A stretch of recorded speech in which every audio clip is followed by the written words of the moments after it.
Today has all been about how do you build meaningful relationships with community members. We've talked community board, city council. Some that have not been represented today will be the police department, the Department of Buildings, even the local churches, right? They can make your life very difficult. So I'm going to start with Damien over here on the left.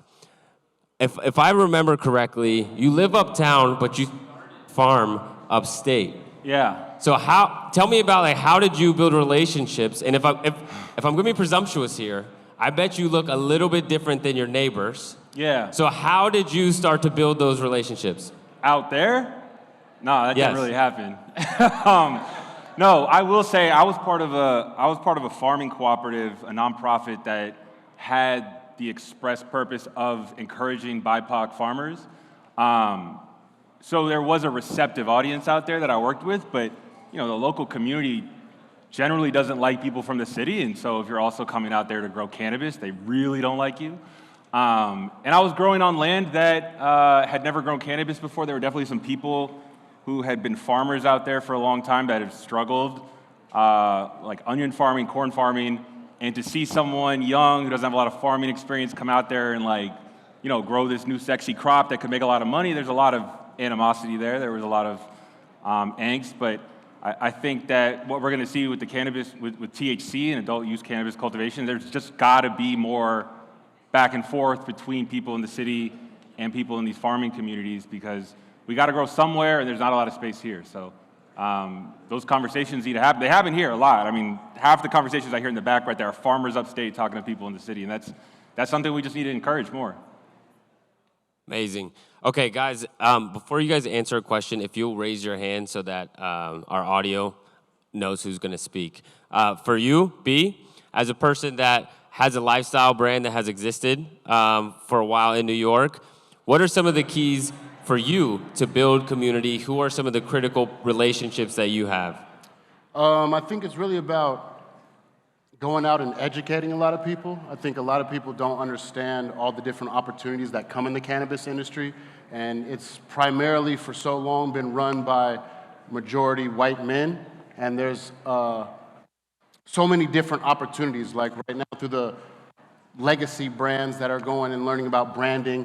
They're incorporating artists, they're incorporating designers, they're incorporating so many different elements into the industry that I think a lot of people don't understand about. There was recently a meeting up in Albany where they're asking what other business opportunities are there, and really the license where you can cultivate, you can sell, or you can process. But really, there's so much in this industry that can be given to all types of people, to kids where you don't even have to touch the plant, and yet you're able to be a part of this industry. And this industry is a culture, it's a lifestyle. A lot of people live it every day, day in, day out, whether you're a consumer or you just love this whole plant and community. So I think it's important to educate the people that are around you and show them what opportunities are in front of them.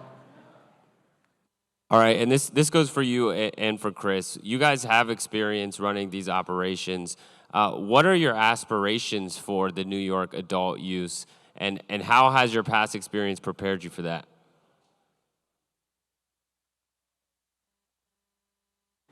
For me, I think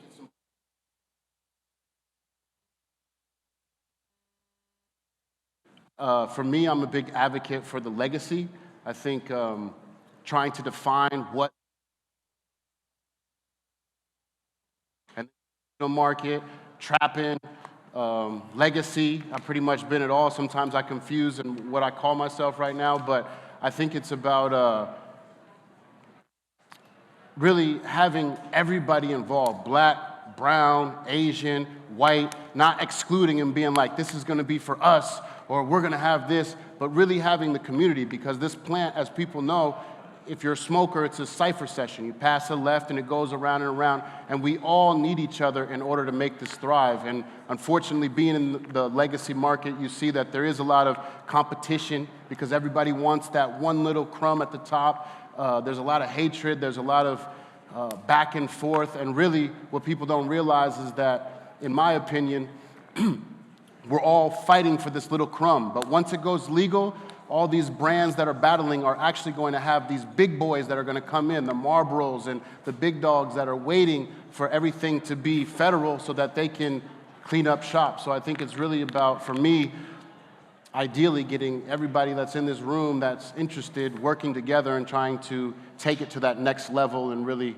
incorporating everybody, the legacy, the social equity applicants, everybody, so that we can not turn this into what we've been seeing going on in California and all these other states where, excuse my language, it's a shit show. Good response. Good response. Okay. The next question, I'm gonna ask one more question, then I'm gonna hand it over to the mic here. Nagist. So the interesting thing about the way New York has rolled out is we have some big players. And in my dream aspirations, I was like, you know what? I'm gonna get a grow that's like 40,000 square feet, 50,000 square feet. And I was reading what you guys did, and you got one that was 740,000 square feet. That was crazy. So how do you guys envision using your scale to help other operators? You know, like Damien had brought up, there's people in the Bronx or maybe uptown, other places uptown that want to grow. They just don't have the space. So how do you guys envision participating and helping with that? I really like this question and appreciate it because I think one of the first things I need to do is clear up the difference between the headlines and the reality. We acquired a large facility, and I was a part of the discussions when we were finalizing it, and the conversation I had with our C-suite is, you can buy this, but we know there are going to be canopy caps.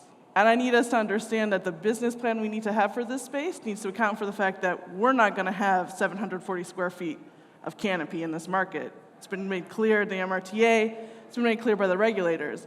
So what are we going to do with that extra space? And our full intent and hope is to be able to build out that space and lease it to new market entrants, to make sure that there's room for folks to come into a space that's already built out, that's already got the capital investment, and help folks get to market fast. Because for us in this space, in this transition, it really does have to be all of us working together. Like the ROs, there's 10 of us. There are only 38 medical dispensaries in this entire state. I've run the math, I've seen the numbers.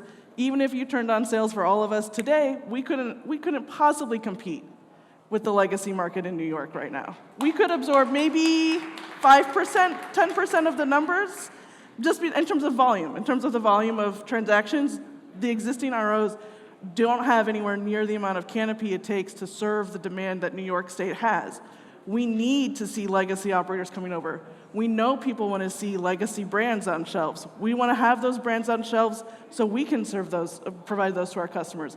We want to see more retailers here so we have shelves for our products. And we know that the only way that we can have a successful transition, and it's a transition, right? It's going to take us years to go from a fully legacy unregulated market to a fully regulated market, is if all parts of us, the legacy, the hemp, the medical, are able to work together to make this successful for everyone. And I think there's some work that the medical program has been able to do around reducing some of the regulatory burdens that are happening in the medical program over the course of the 5 years that are going to be important for making sure that the adult use program doesn't start out with one of the most stringent testing guidelines in the entire country, for example, for whole flower, which I know hemp farmers are struggling with all the time too. You can't grow and get high-quality flower onto the shelves in the legal market in New York if the testing standards are so stringent that you have to basically cook your flower in ozone, right? Like, we need to have reasonable testing standards, reasonable guidelines, reasonable regulations in order for everyone to be able to succeed. And I think that it's incumbent upon large operators like Columbia Care to be a good partner and to show up in meaningful ways in the community. So we work with MEC, and we're excited to keep working with Vickiana and the program that she's been rolling out at MEC, in addition to the other stuff, and I'm looking forward to the conversation tonight and answering some more questions. Damien. Thank you. All right, we are going to open it up to questions. You have 45 seconds, and now I'm looking directly at you. So if you go long, I'm going to let you know. All right. Can you hear me? All right. So starting now, right? You already started. You got 40 seconds. All right, gotcha.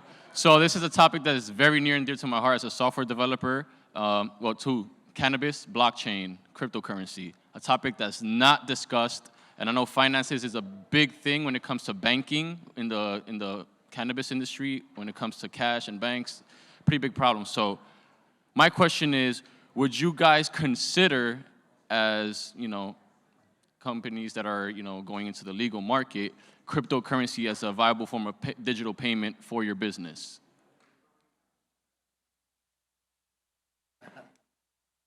Hello? Okay, here we are. Absolutely. Question is absolutely. I mean, we have to get with the times, right? There's a new generation ushering in, and with social media, everything's going viral. These kids are being trained to use crypto subconsciously. They're gonna train their kids. So in my opinion, in less than 3 decades, that's gonna be a currency that's gonna be used internationally. So I don't see why, any operator wouldn't want to accept it, but we have to wait till it gets regulated, till it gets, so that we can actually use that as a currency. Because right now, there's no talks about regulating here in America. I know there's other countries like El Salvador that made it actual legal tender, and there's other countries that are incorporating it. And I just can't wait for America to do it, but we're a little behind.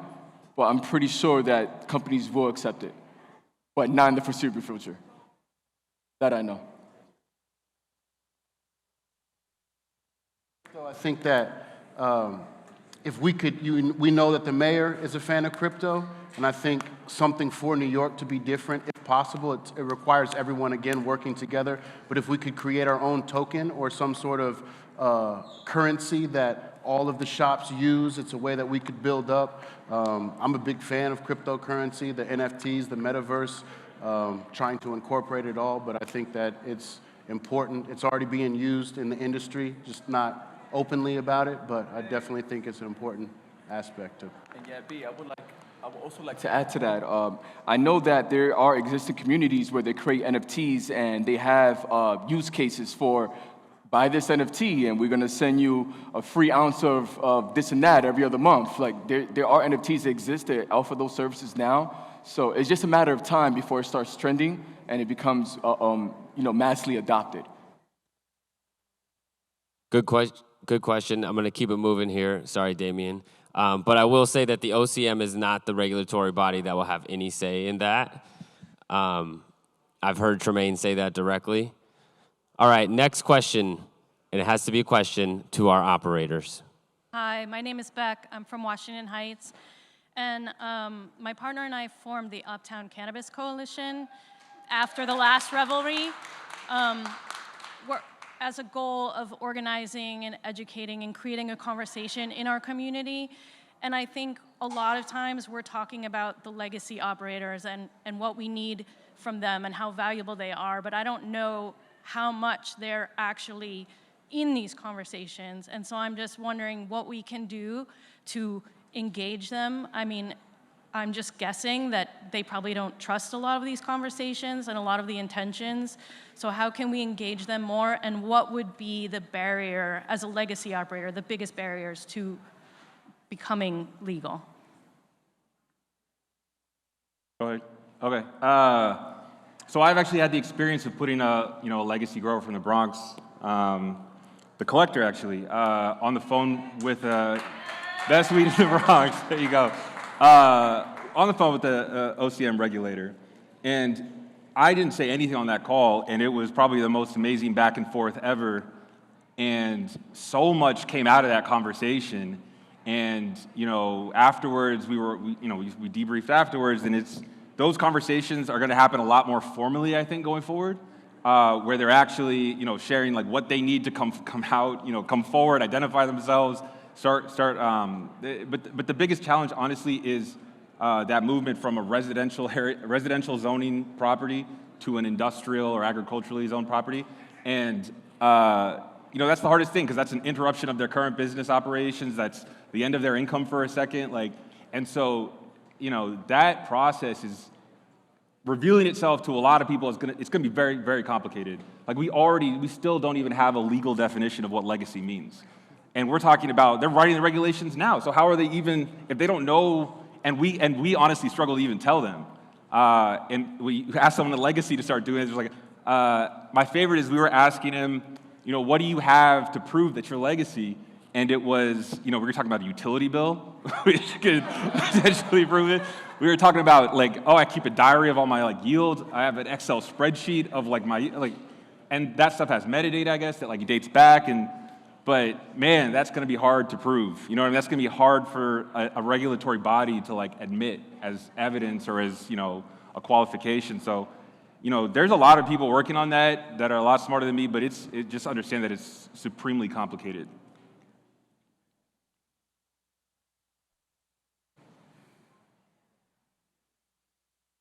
Yeah, so I would also like to add to that, because me also being a legacy operator for the better half of my life, coming forward was extremely difficult for me because I thought, okay, I'm gonna risk myself, I might get arrested, I might have eyes on me now. So probably getting an official statement from NYPD or the OCM or the CCB stating that, if you do disclose yourself, there won't be any repercussions, we won't come after you, maybe that will help. And also, it's very intimidating being in the legacy and, operating on a street level and then hearing all these terms that you are not privy to. It could be very intimidating to try to make that transition. So maybe if you were to incorporate a program that simplifies these terms and these processes, maybe then, these legacy operators will step forward and feel more comfortable, knowing that they're safe and knowing that the white market is not as complicated as it seems. You just have to be willing to take the risk, like I did. Yeah. Okay, we have time for one. I'm talking in the wrong microphone. I don't know if you guys noticed that. I got one right here, and I got one right here. This is our last one. Jessica, you don't get a second shirt, just so you know. No, maybe I do, but luckily I'm on the stage I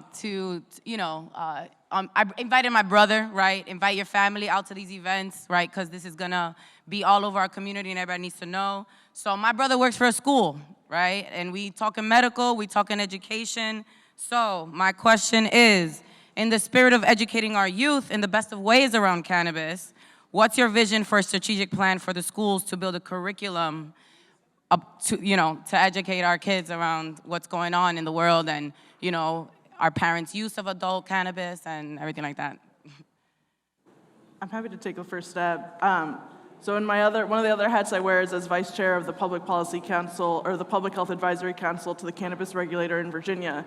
And I have to say, if the research that I saw coming out from the preventative communication that they're planning for kids is true, the kids are going to be all right. Because the research that's coming out is showing that if you tell kids, especially Gen Z, you can't use the DARE propaganda that we had growing up. You can't do those frying pans and eggs and all that extra stuff because they see through it. And because the moment they find something that tells them otherwise, it's not just that they don't believe you, everything else you say is discredited.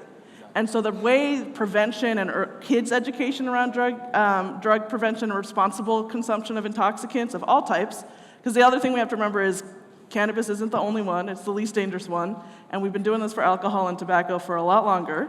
So we have templates for how to teach and educate kids on this. And I think that there's a lot about how you frame that messaging, which the research and the brief that I got from Virginia's Foundation for a Healthy Youth was about kids wanting to know the truth. They can handle complex truths, like it's okay for an adult to smoke this, but it's not so great for you to have this every day because of what happens to a kid's brain. And it's okay for your friend who has epilepsy to have this medicine from their mom, but it's not okay for you to just casually consume this at quite the frequency that you might think is okay, or you might want to be. And so I think the fact that we have kids who are more discerning about information and misinformation gives me hope. But only if regulators and the PSA side treat those kids with the respect they deserve and understand that kids can handle complex truths and that kids are ready and can understand, my mom might smoke a joint the same way so-and-so's mom might have a glass of rosé. And I know that it's okay and that I'm not supposed to do it till I'm the right age, or I know how to handle these conversations if there's peer pressure or what have you. And I hope that we can start to see that education coming through, but also that normalizing it and the fact that more adults are talking about it openly, and it's very obvious that all of the propaganda that our generations and older were being told about this substance just isn't true. And that's exciting.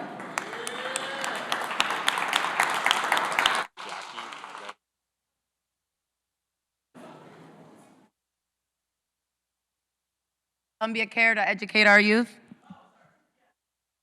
Of responsible packaging, we love and support any type of regulator language that would be required for us to have. We've actually encouraged it in certain types of advocacy that, especially for the first year, having inserts that help ensure patient, and not just consumer education, because you got a lot of folks, I think a lot of folks here are familiar with how cannabis might affect them, but when you open up a legal market, you got a whole lot of folks who don't understand how it might affect them, or it's been a while since they've come in and they need to be reminded, this is how long that edible might take, and no, you shouldn't have 3 if you just in the first 20 minutes just because you didn't feel it yet. Things like that are important when you start expanding and you have more and more people who are more novice coming into the conversation too. But we are active supporters, and I think it's incumbent upon all of us as an industry to make the mistakes that tobacco and alcohol.